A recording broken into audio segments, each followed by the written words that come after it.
Hola, ¿cómo están? Soy Ezequiel Eboral y les doy la bienvenida a un año más de este ciclo de Fundación ICBC, dedicado a dialogar con especialistas y protagonistas del comercio internacional y la integración regional. Hoy tenemos como invitado especial a Diego Cagliolo. Diego es consultor en política y comercio internacional y especialista en Asia, en particular China, con quien vamos a conversar sobre política comercial y proyección al Asia.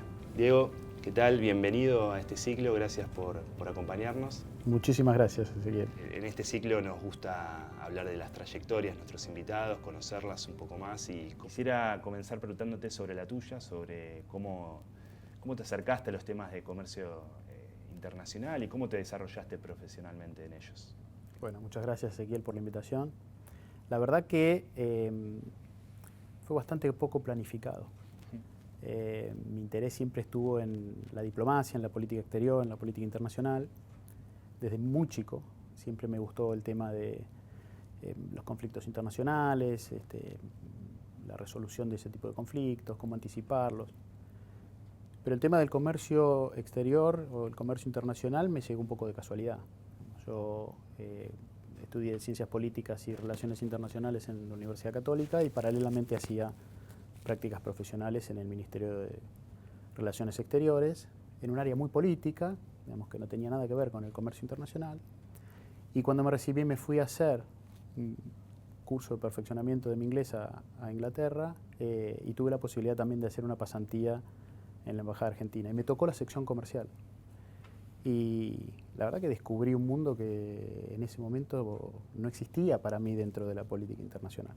Era todo muy político y nos tocó organizar la primera misión multisectorial, comercial, de la Argentina al Reino Unido, luego de haberse reabierto la embajada en el año 94. Y para mí fue una experiencia magnífica, en donde me puse en contacto con el comercio internacional, con los empresarios, con la actividad que hacía la embajada en ese tipo de organizaciones, y después organizamos otras sobre vinos, y la verdad que me apasionó. Y cuando volví a la Argentina, ya preparándome para el examen del ingreso al servicio exterior, empecé a tener muchísimo más interés en el comercio internacional, que después, por situaciones fortuitas de la vida, terminé ejerciendo desde el plano profesional privado, ¿no? Al poquito tiempo de regresado de Inglaterra, me surgió una posibilidad laboral muy interesante en la Patagonia, en Puerto Madryn, en el sector pesquero, y bueno, decidimos con mi esposa movernos para allá.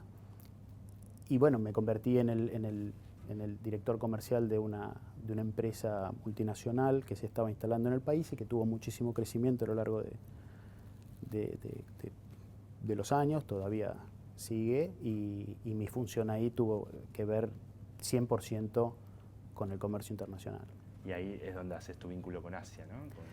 Ahí empecé mis primeros viajes con Asia. En el año 2000 yo particularmente empecé a tener estas experiencias desde el lado, como digo, comercial, de vinculación con los clientes, principalmente en Japón. Japón era sigue siendo uno de los principales clientes de la Argentina en la compra de langostino y calamar. Y empecé a viajar frecuentemente a Japón, y en eso del 2003 más o menos empezamos a detectar de que algunas de las compras que hacían nuestros clientes japoneses iban a China. Entonces empezamos a investigar un poquito qué era lo que pasaba ahí. Al principio era simplemente un tema de fazón, de reproducir ahí un producto muy particular que luego reenviaban a Japón. Con el tiempo empezamos a darnos cuenta de que ya había un consumo en China incipiente de ese tipo de producto. Entonces empezamos a viajar ya más regularmente, no solo a ferias, sino a entrar en contacto con clientes, conocer un poco el mercado, la idiosincrasia. Y ahí tuve una segunda experiencia movilizante, que fue encontrarme con China y su crecimiento.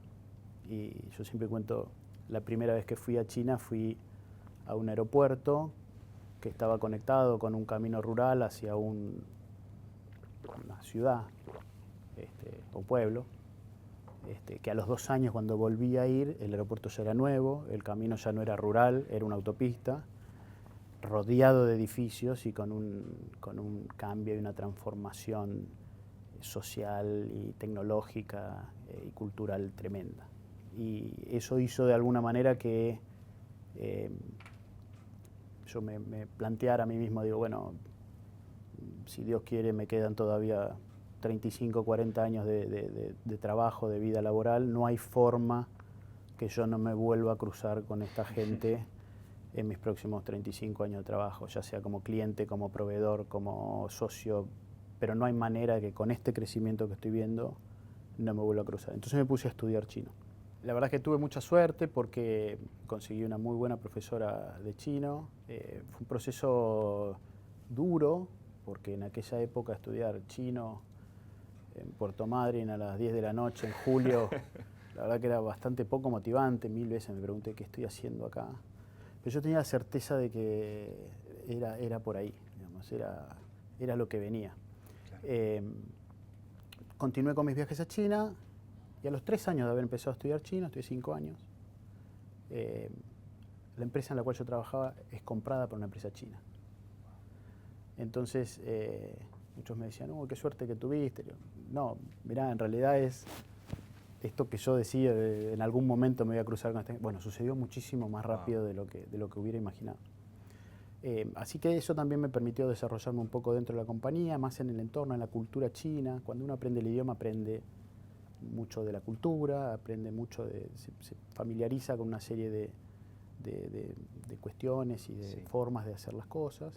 Y me enseñó mucho a ver cómo es que se hacen los negocios en China, cómo funcionan las organizaciones chinas. Y la verdad que me dio una visión de por dónde iba un poco el mundo por esos tiempos y que continúa ahora, ¿no? Sí, no, imagino, o sea, hablar chino fluidamente como lo haces vos es un gran valor. Y algo ya dijiste antes, pero ¿cómo fue esa experiencia de tantas veces? Porque desde ese entonces hasta hoy has visitado muchas veces China, pero también otros países de Asia. Y bueno, ¿cómo ha sido esa experiencia de cambio, ¿no? Siempre se dice, ¿no?, que bueno, uno lo visita y como dijiste vos, donde no había un camino, a los 6 meses tal vez hay un camino. O sea, ¿cómo ha sido esa evolución, no solo en infraestructura, pero también cultural del Asia, ¿no? Otra de las anécdotas que suelo contar para graficar un poco qué es lo que sucedía en ese momento, uno de los viajes que hice fue 3 o 4 años antes de las Olimpiadas de Beijing. Y me acuerdo haber estado alojado en uno de los principales hoteles de China en esa época y el botones de la noche, el conserje no hablaba inglés. Me costaba muchísimo comunicarme. Esa fue una de las razones por las cuales yo dije, tengo que aprender el idioma de ellos, porque me costaba, no me podía comunicar en inglés, no me podía comunicar en portugués, italiano, me costaba mucho, más en el interior, ¿no?, de China. A los 4 años, ya obviamente hablaban inglés, los taxistas, digamos, hubo una transformación con una velocidad. Porque lo que llama la atención no es el que haya sucedido ese cambio, es llamativo, pero lo que llama la atención es que haya sucedido en tan corto tiempo. Esa fue una de las cosas que a mí más me llamó la atención. Yo seguí viajando por otros países de Asia porque tenía que ver con el negocio, lógicamente, pero lo que sucedía en China era una velocidad inusitada y asociado a mucha tecnología. Mucha tecnología. El tema de los pagos electrónicos con los teléfonos era algo que sucedía muchísimo antes. Y yo lo explicaba cuando volvía y no me costaba hacerme entender de qué era lo que estaba sucediendo ahí. Y confieso que yo también al principio tenía la misma imagen que seguramente la gran mayoría de la gente tiene sobre China, ¿no? Un país atrasado, con poco desarrollo. La verdad que hoy es un crecimiento que ha tenido en materia de infraestructura, que es lo más visible, pero también en materia cultural. Ha habido una aproximación de la sociedad china a ciertos valores occidentales. En el caso nuestro lo veíamos mucho en el tema de la alimentación y de una occidentalización de los consumos.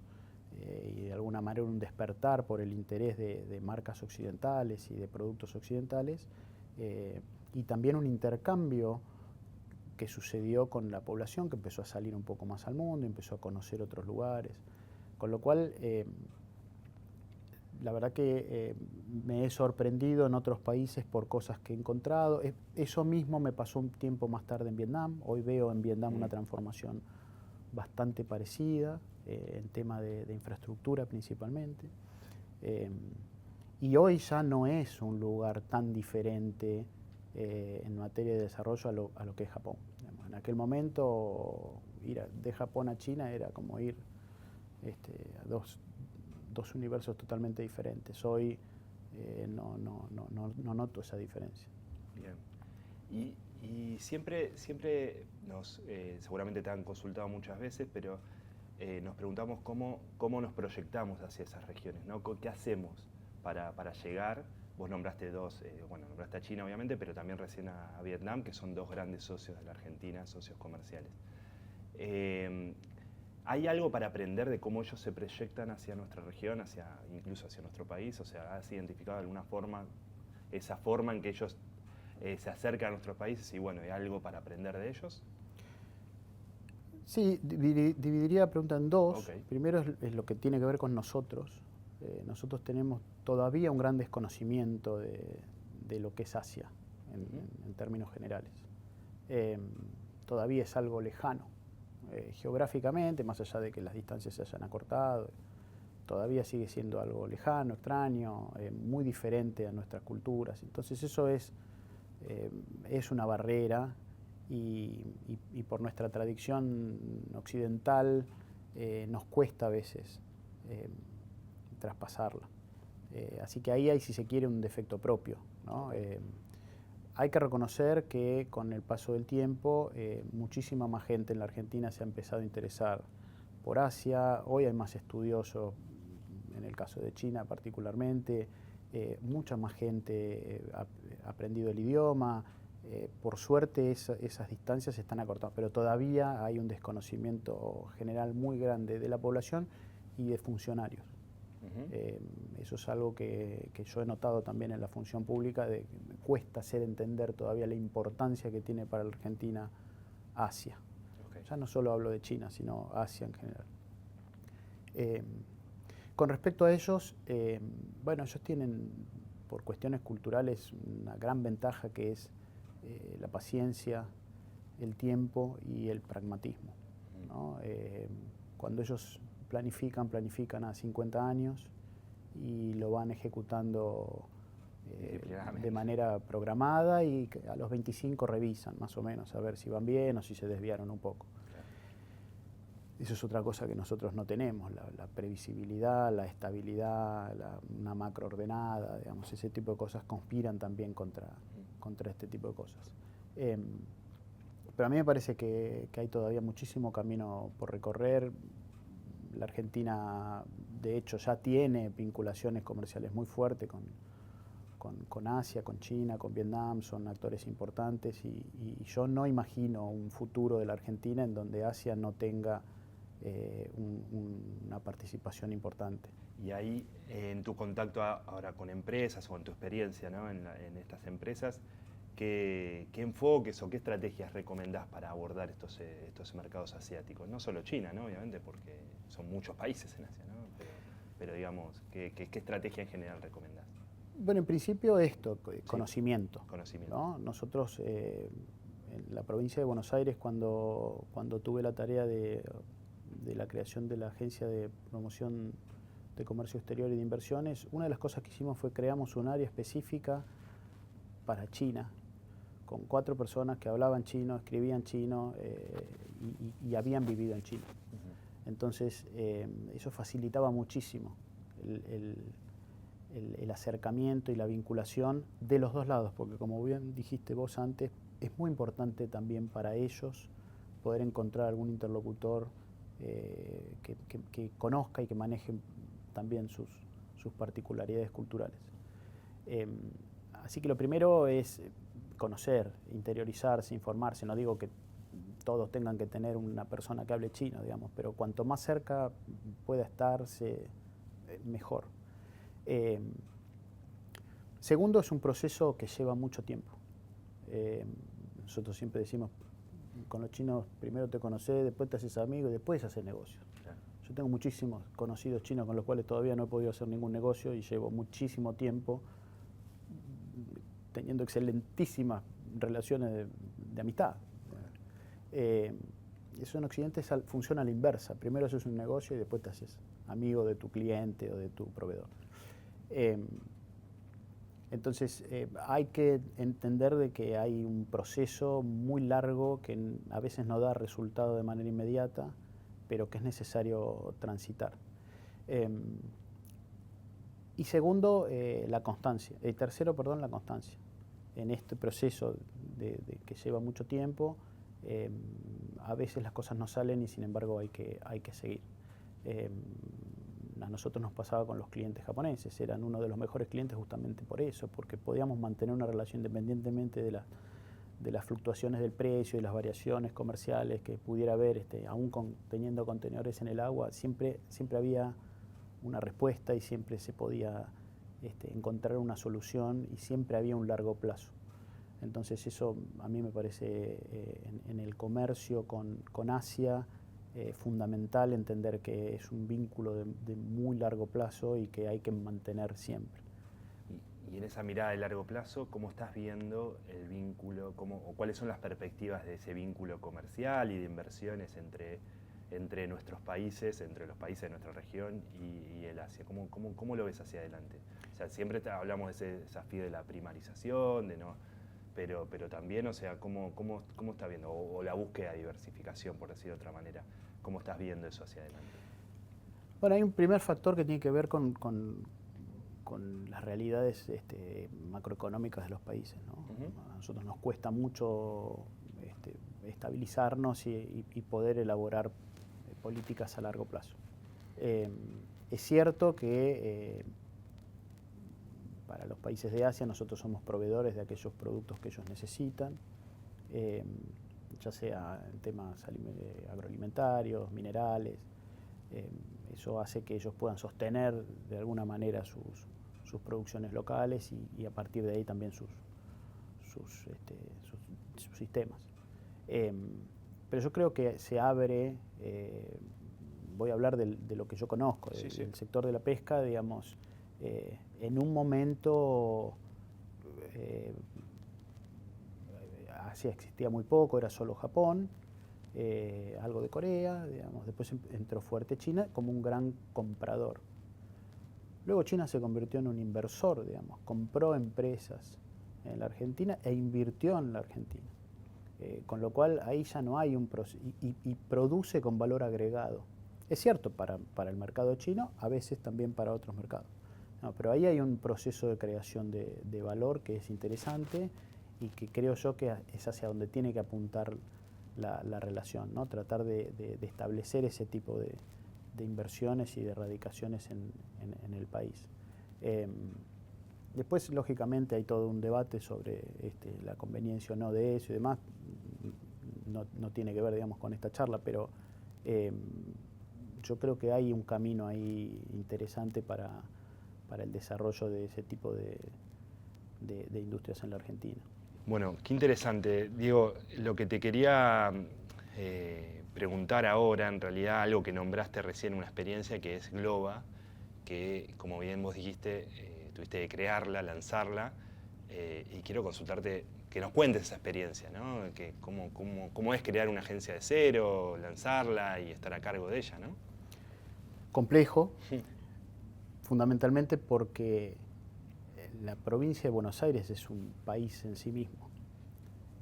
Vos pensás que había 135 municipios con los cuales interactuar, muchos de los cuales tienen su propia área, su propio departamento de comercio exterior, algunos de ellos con un desarrollo muy interesante, con muchísimas actividades, otros por ahí no tanto, con menos recursos, pero eran 135 distritos con realidades productivas, locales, muy diversas.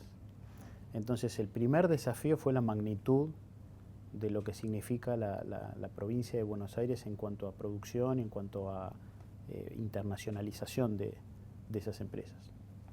Segundo fue la falta de recursos. Lógicamente la tarea era crearla, pero sin afectar recursos públicos ni crear ninguna estructura nueva, con lo cual tuvimos que ingeniárnosla con la ayuda del BID y del Consejo Federal de Inversiones, y bueno, fuimos logrando de alguna manera conseguir algunos recursos mínimos como para poder establecer la agencia y poder hacer alguna acción de proyección internacional. El objetivo que me encomendó en su momento la gobernadora Vidal fue que era una provincia proyectada en los próximos 20 años en el mundo. Y ahí volví a lo mismo, digo, no me imagino una provincia que no tenga que ver, en donde Asia no tenga una participación importante. Más allá de lo que ya está en funcionamiento, digamos, la provincia tiene una relación muy fuerte con Brasil, digamos, con países limítrofes en materia de exportaciones y demás, muy grande, muy establecida y consolidada, había que ir a lugares nuevos.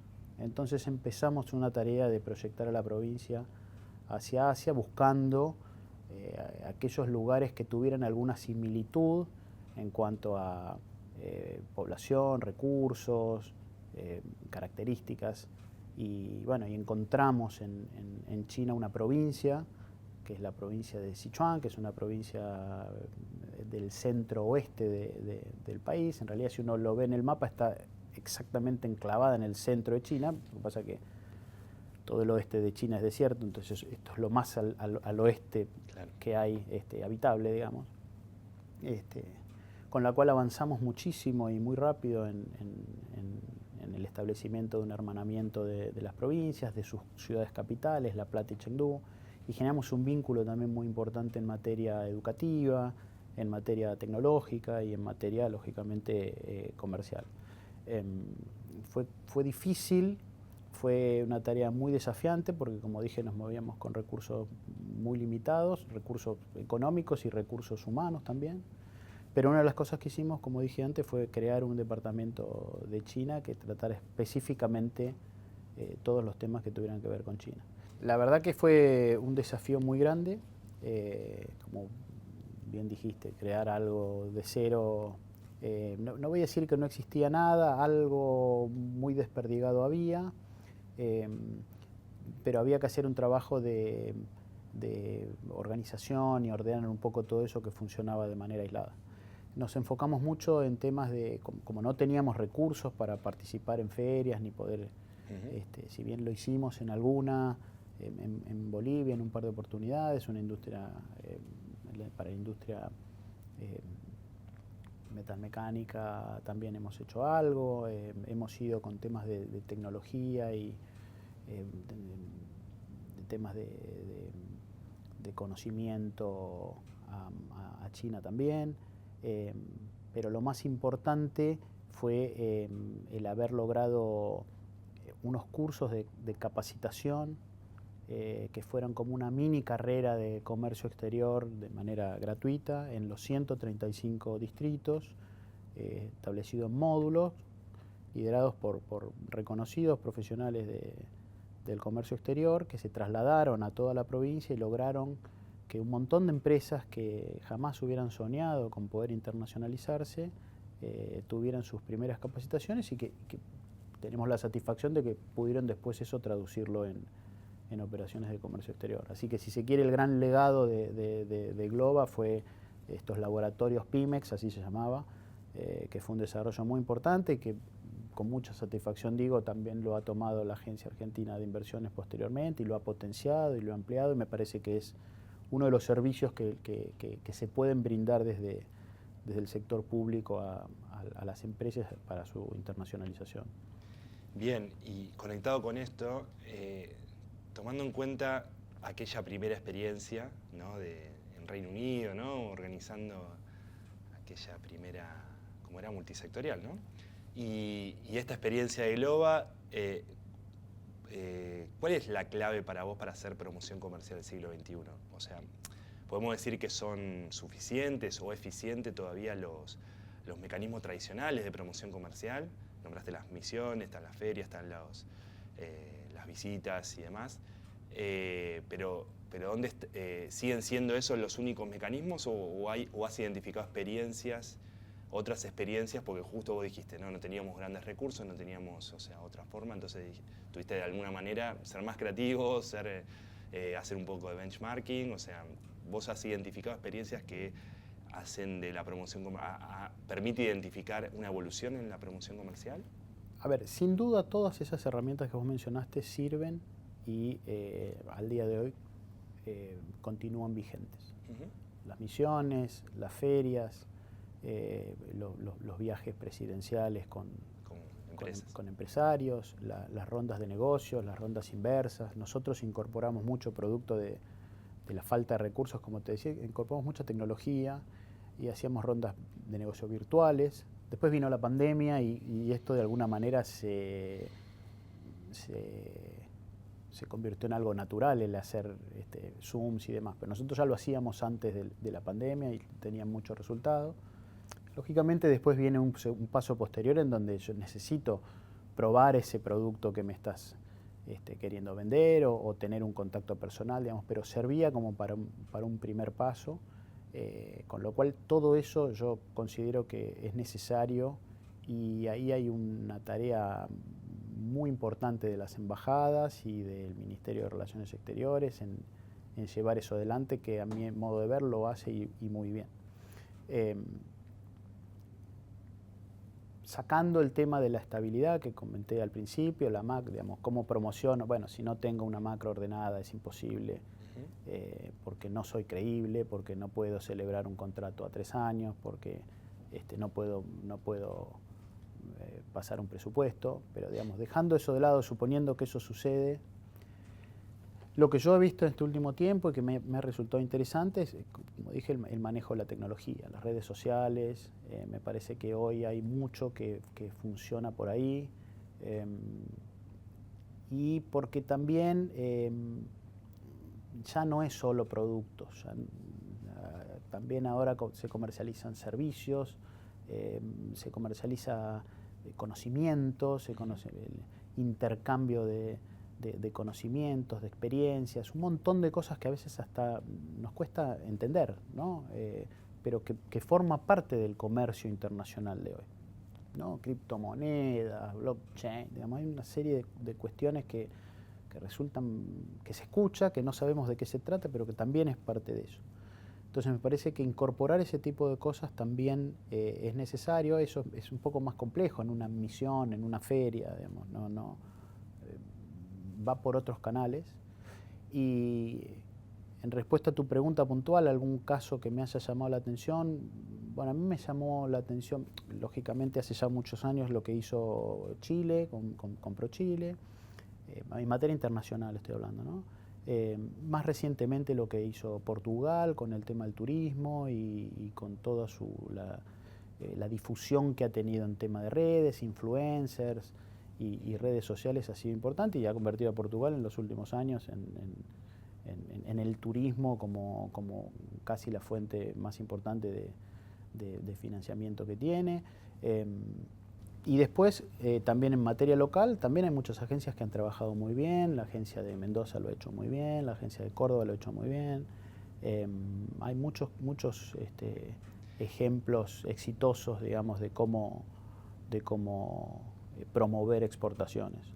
¿Y dónde crees que están las claves para que, sobre todo las pequeñas, las medianas empresas, se beneficien de esa promoción comercial? Porque muchas veces uno puede creer, bueno, esas empresas creen que puede ser muy costoso embarcarse en un negocio internacional, puede ser, incluso en alguna actividad de promoción, ¿no? Porque tienen que costear su viaje.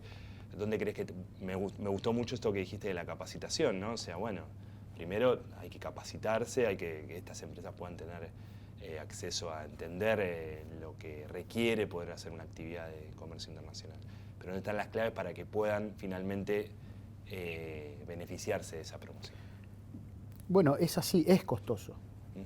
Es costoso y es complejo, además, hay que decirlo con todas las letras. No es sencillo.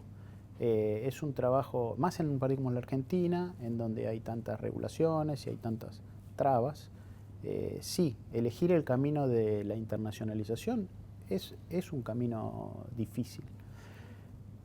Y nosotros, la experiencia que tuvimos, que fue una experiencia muy válida y que nos enseñó mucho también, es, claro, cuando yo voy a decirle esto a un dueño de una empresa de 65 años que llevó exitosamente su empresa adelante a través de todas las vicisitudes y los vaivenes de la Argentina, con toda razón el tipo te dice, eso que me estás diciendo es muy lindo, pero vos déjame a mí que yo llevo mi empresa así como está, y el día que me sobra exporta, y el día que el precio me sirve lo hago, y el día que, digamos, no logra establecer ese vínculo de largo plazo y de confiabilidad que decían. Y tiene razón, digamos, porque él vivió todos esos procesos y llevó adelante su empresa a través de todo eso. Nosotros nos enfocamos en el hijo de esa persona, que es quien está seguramente estudiando o acaba de terminar, que tiene otra mentalidad, que ya conoce el mundo, o bien porque viajó por recreación, cosa que ahora es muchísimo más fácil que en otra época, o porque viaja por trabajo, y que tiene incorporado estas otras, que conoce China, tal vez. Me ha pasado con muchos empresarios por ahí más grandes que no, yo ahí no necesito ir, no, antes que hacer un negocio con los chinos cierro mi negocio, digamos. Esas cosas suceden. Bueno, el hijo no, el hijo ya conoce China, probablemente hable chino o esté en el proceso o conozca la cultura. Digo China por decir algo lo más grande, pero puede ser Vietnam o Asia en general. Claro. Y que es el que dentro de 10 años se va a quedar a cargo de la empresa. Entonces, es mucho más fácil porque entiende el mundo, el nuevo mundo y por dónde van los tiros hoy.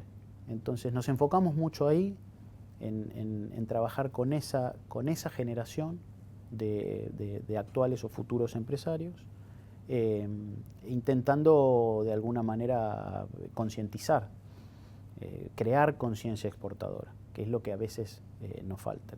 Nosotros siempre decimos, vos siempre tenés que tener presente la idea de exportar. Eso hoy no está afianzado. Bueno, nuestro objetivo era que eso siempre estuviera en la cabeza, ¿no? Que el área de comercio siempre esté ahí, a veces dando muchos resultados, a veces no tanto, a veces hasta incluso perdiendo, pero sosteniéndolo igual. Ese yo creo que es el activo más importante, ¿no? Las nuevas generaciones y el entender que el mundo ha cambiado y que el comercio internacional ya no es el comercio internacional de antes, y que hay un montón de actividades nuevas, como te decía, los nuevos saberes, el conocimiento, los servicios, que también se pueden exportar. Exacto. Y que incluso son muchísimo más redituables que exportar un producto. Ahí creo que hay un camino grande, cuesta mucho porque es difícil, sí, es difícil, es caro, sí, es caro, pero es una inversión que se hace una vez y después rinde frutos permanentemente. Y ahí vos antes dijiste una macro, entender que es costoso, que requiere una inversión, pero también quería consultarte, ¿qué más necesitan para las empresas para llegar más a los mercados asiáticos? Y ahí me pregunto, en términos de, llamémoslo como Argentina, pero también como Mercosur, ¿no? O sea, Uruguay plantea que está buscando un acuerdo de libre comercio con China, bilateral, ¿no? No lo plantea en términos de Mercosur-China, pero digo, esto también es algo que las empresas, digamos vos, según tu opinión, ¿podría asistirlas más en esto, en ese objetivo de llegar a esos mercados? Sin dudas, cuanto más caminos, cuanto más autopistas yo tenga para transitar, mejor. Yo soy partidario de que los acuerdos comerciales favorecen este tipo de cuestiones, y cuantos más acuerdos existan, mejor es. Estos casos que yo te mencionaba de experiencias exitosas, digamos, han celebrado muchos acuerdos comerciales y han permitido la comercialización de un montón de productos y de bajar las trabas. Bueno, también significa que ingresan productos. Entonces, bueno, eso es un proceso que hay que ir atendiendo, porque lógicamente hay una industria local que paulatinamente tiene que ir acomodándose con eso y habrá que negociar los tiempos necesarios, como bien lo negociaba o está negociado en el acuerdo de la Unión Europea con el Mercosur, ¿no? Claro. Un plazo en el cual, bueno, las empresas gocen inmediatamente de los beneficios de ese acuerdo y a su vez tengan un tiempo prudencial para ir ajustándose a los cambios. Y eso es otro de los secretos, digamos, hay que saber qué es lo que quiere el cliente, ¿no? Nosotros estamos, en muchos casos, no estoy juzgando, pero digo, en muchos casos estamos muy cómodos en lo que nosotros producimos y queremos que en aquellos mercados que tienen muchísimo dinero y demás lo consuman de la misma manera que lo consumimos nosotros. Y a veces no es así. Basta que uno viaje y se da cuenta de que la manera en la cual nosotros comemos el langostino no es la misma en la cual se lo come en otro lado. Bueno, hay que ajustarse y no querer imponerle al otro cómo se hace eso. Y después me parece necesario muchísima amplitud de cabeza. En aquella misión multisectorial del año 97 en Inglaterra, me acuerdo que una empresa fue a vender productos de línea blanca, cocinas y demás, y terminó comprando una representación de British Gas.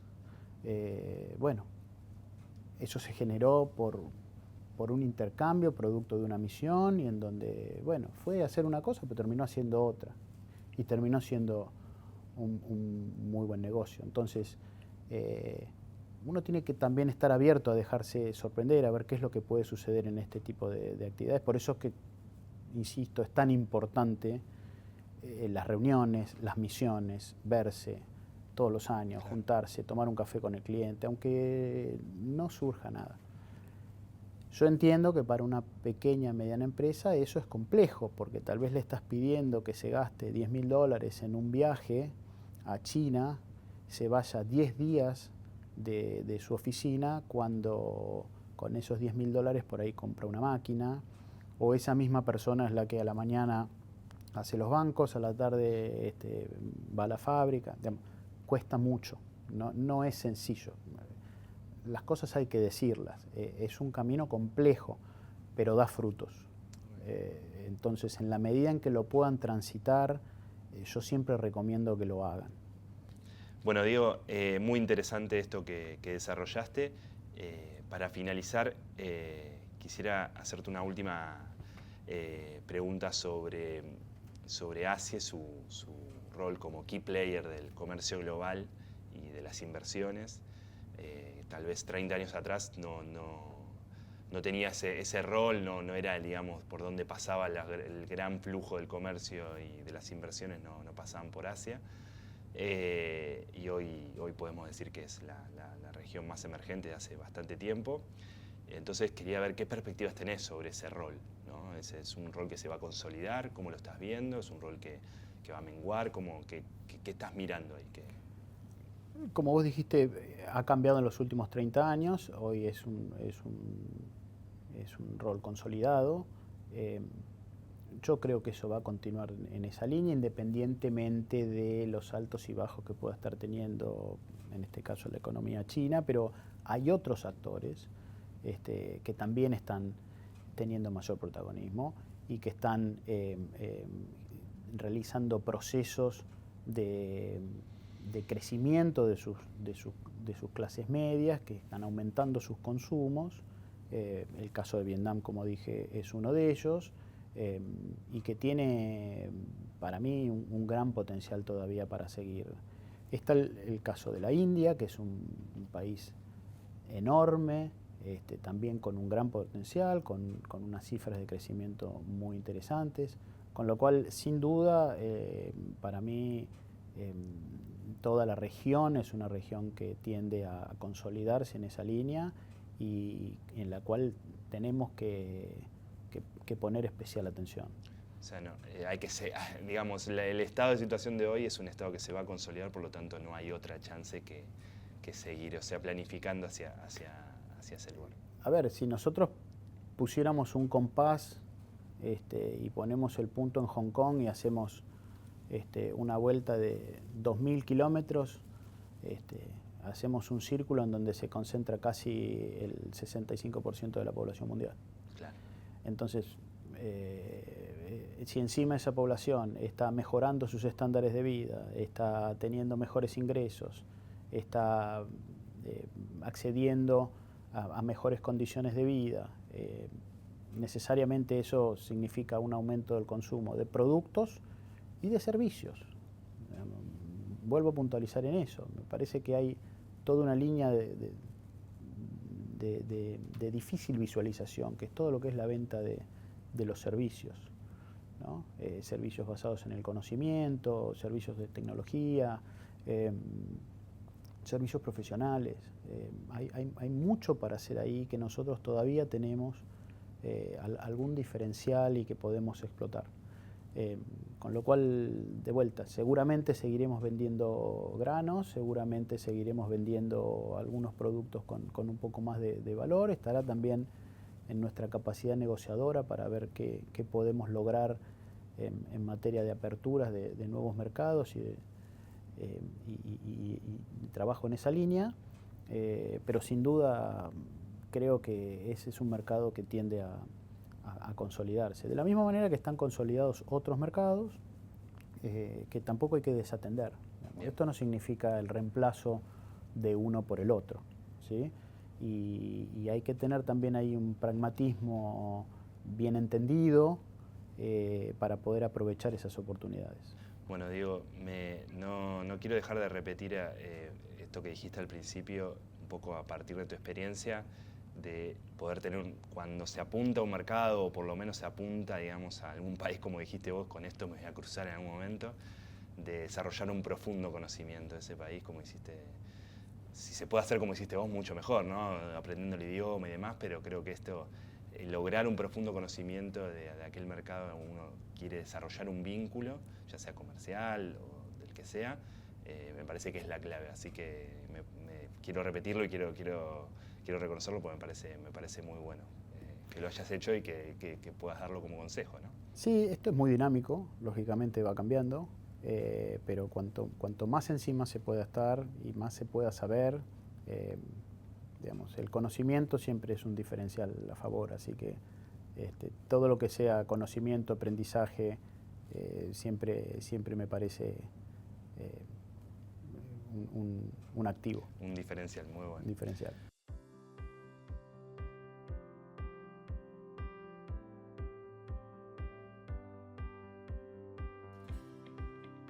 No, por favor, muchísimas gracias a ustedes, me sentí muy cómodo.